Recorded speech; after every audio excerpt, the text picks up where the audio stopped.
So combustion analysis is something that is done to determine what the components are. You can completely burn it, you'll produce known compounds, and then you can come up with what those masses are to determine the original composition. However many moles of carbon dioxide will tell you about the moles of carbon. However many moles of water can tell you about the moles of hydrogen. You're not going to use either of these to find oxygen because they are both containing oxygen, so that confuses matters. And also, the oxygen is being added to the original compound, so it's conflicted on that score as well. What if it has something besides carbon and hydrogen? Well, you're going to take the masses of the carbon and the hydrogen, subtract them out, and then you'll know the mass of the other substance. So let's derive an empirical formula using combustion analysis. We've got 1 gram of it. We've been told it's only carbon, hydrogen, and oxygen, and we know what it is producing. What's the empirical formula? The compound. Let's sort of set up some ideas of what's going on. We know that it is made out of carbon and hydrogen and oxygen. We don't know how many of each of these. Those are big question marks. We know we're adding oxygen to it, and we know that we're producing carbon dioxide and water. Now what? Well, we were told that the mass of this was 1.000 grams.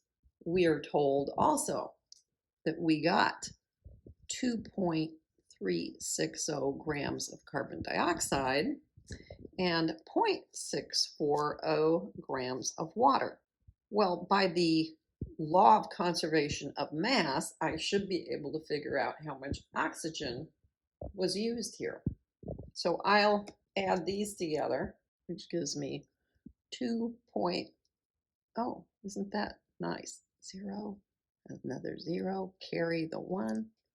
Oh, guess what? It's 3.000 grams, right? Total. That must mean that I used 2.000 grams of oxygen. So I know that little detail. Whether that helps me or not remains to be seen. But I can go and say what they were telling me is I know how much carbon from this and how much hydrogen from this. Okay, well, I'm going to have to break it down because the 2.360 grams is for the whole carbon dioxide. So let's start with that one. We can look at the carbon dioxide first. Okay, I got 2.360 grams of CO2. I know that every mole of carbon dioxide has a molar mass, and you can figure that out from the periodic table and adding 1 carbon to 2 oxygens. So you'll get this many grams, right? The grams will cancel out. I would now have the moles of carbon dioxide, and then I can say, guess what?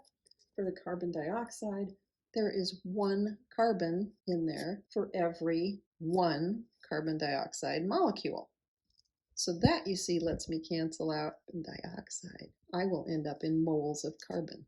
When I do that, I get 0.05362 moles of carbon. And then I can multiply by the molar mass, 12.01 grams of carbon per mole of carbon, and I will get a number, 0.6440 grams of carbon. Okay, so now I know exactly how much of this was carbon. All right, now what about the water? Let's do the same thing with the water. We had 0.640 grams of H2O. We want to multiply this by 1 mole of H2O and its mass, 18.02 grams of water. Round it again. Okay, so that's gone. And then we say there are 2 H's in every H2O. This will give us the number of moles, 0.07103 moles of hydrogen.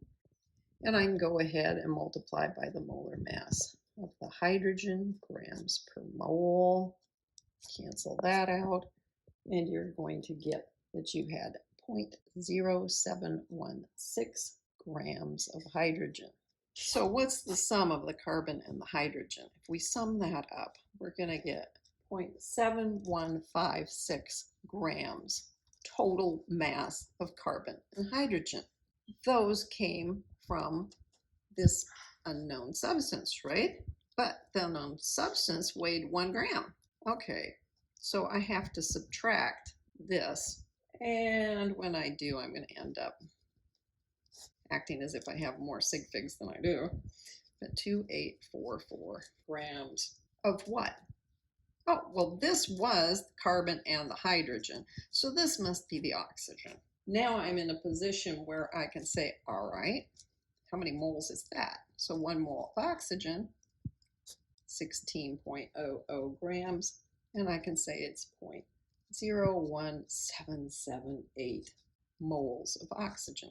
From there, I can go ahead and finish out in the traditional manner. That means if we look here, we have the moles of all of the different things that are supposed to be in here. We've got the moles of carbon, moles of hydrogen, moles of oxygen. So we can create a mole ratio of this, except those aren't nice whole numbers, so that's nasty, right? So we look, 0.05, 0.07, 0.01, that's the smallest. So we'll divide everything by the smallest one.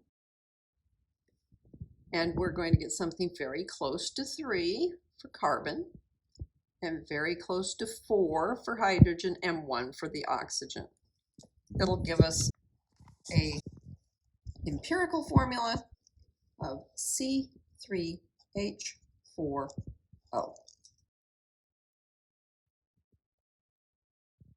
We're happy that the numbers were close, even though they weren't exact. So we're confident our answer is correct. And that is the end of Chapter 7.